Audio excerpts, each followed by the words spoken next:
Hello, Music Maniacs. Welcome back. It's me, Raven. Um, Yesterday, April 5th, was Kurt Cobain's death anniversary. He's been gone for 28 years.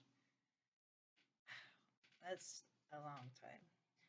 And I wanted to come on yesterday and do a little not forgotten kind of video, and I didn't get to. So I'm here today, a day late, but it's okay. And I was just going to show some of my magazines that I've had for a long time. And yeah, just kind of let's talk about Kurt and remember him and all that good stuff. This is Mojo Magazine.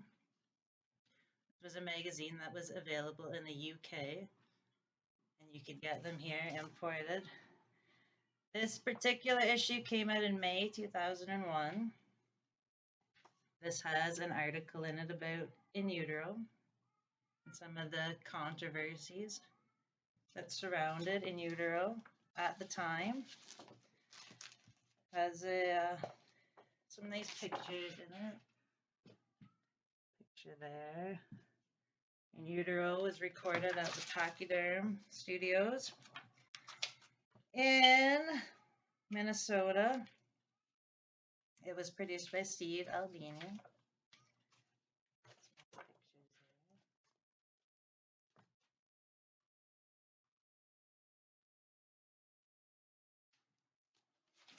That's cool. Inside here, as a bookmark, I have this. The cool thing about this, in 1996, I got to go to Seattle. And I stole that from the washroom at the Crocodile Cafe. Crocodile Cafe was very famous back then. This is another Mojo. This one, of course, the article Who Killed Kurt Cobain. This came out in May of 1998. You know, whenever we talk about Kurt, it seems that the music that he left behind gets overshadowed by the controversy of his death. A lot of people believe that he was murdered and not that he didn't commit suicide. A lot of people believe that a lot of people were involved with all that. And when it comes to me, you're not going to hear me say anything negative about Courtney Love because you just don't know. And Courtney, for me, I loved her. I adore her to this day. She survived right along with me, you know. And yeah. Old Spin, the early days of Kurt Cobain. This came out in, let's see, October 2001.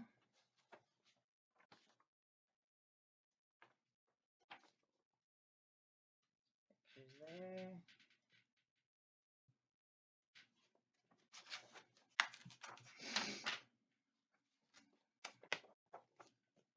With his family when he was little. I've had these magazines forever, for a long time, since they were released. Another Spin. 15 years of revolutionary music. And this came out in April of 2000. So that would have been the 6th year, death anniversary.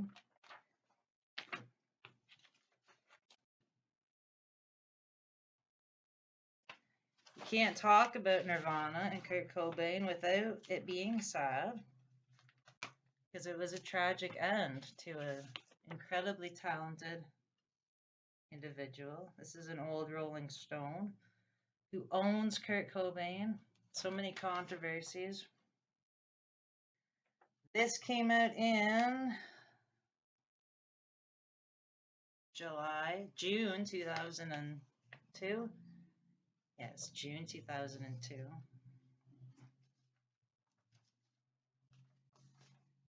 The Nirvana Wars.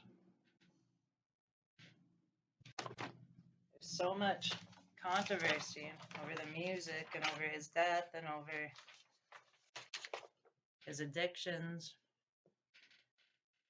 Classic Cobain smashing into the drums.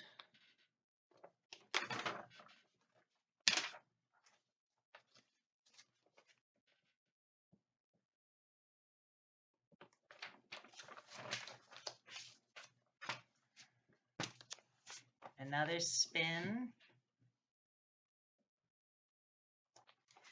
This is from April 1995, so this would have been the first death anniversary. 10 years that rocked the world. I remember from 95 until about 2001, I would pay tribute every year from the 5th to the 8th by, you know, wearing my Nirvana shirts and listening to more Nirvana than usual. And nowadays, you show tribute by making videos. I always thought that was a cool picture when I was young. Teenage Cobain in his bedroom.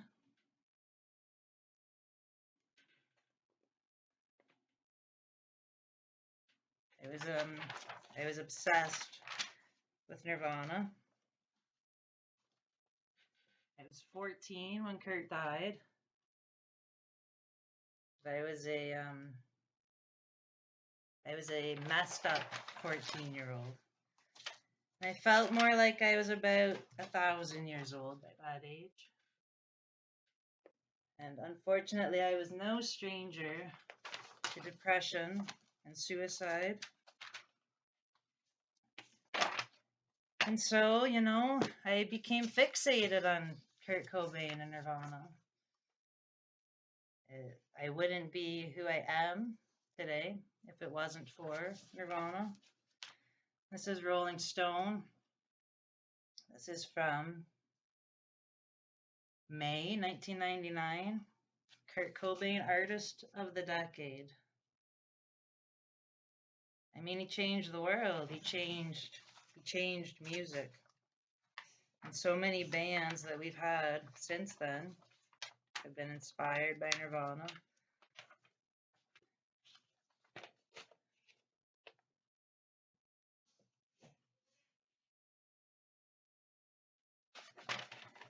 It kind of takes me back to a sad time, you know?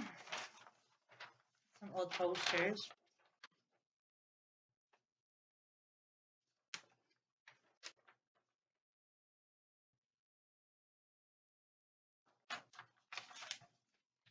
But it was really cool in 1996 when I got to go to Seattle. It was an amazing trip. My mom took me. And we got to see his house, and we got to see places that he played, and places that were significant to Nirvana.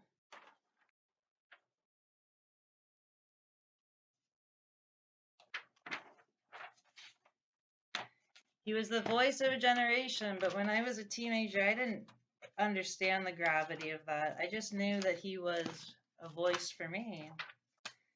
He was this big, powerful rock star that made it cool to, you know, wear sneakers from Zellers and to have messy hair and to not be anything that anyone expects of you and to just be you. And that resonated with me so strongly at that age and still does. These all used to be on my bedroom walls when I was a teenager. So yeah, you know, I just wanted to come on and show a couple things and let everyone know that I am an original fan. And yeah, 28 years, it's crazy. So let's all just take a moment today and remember Kurt Cobain. And I think I'm going to come back tomorrow and show some books. I have the Cobain journals, which is really cool to look through. And again on the 8th, and I'll show my box set. Yeah, so as always, remember music saves lives, so play it loud. I'll see you tomorrow. Peace.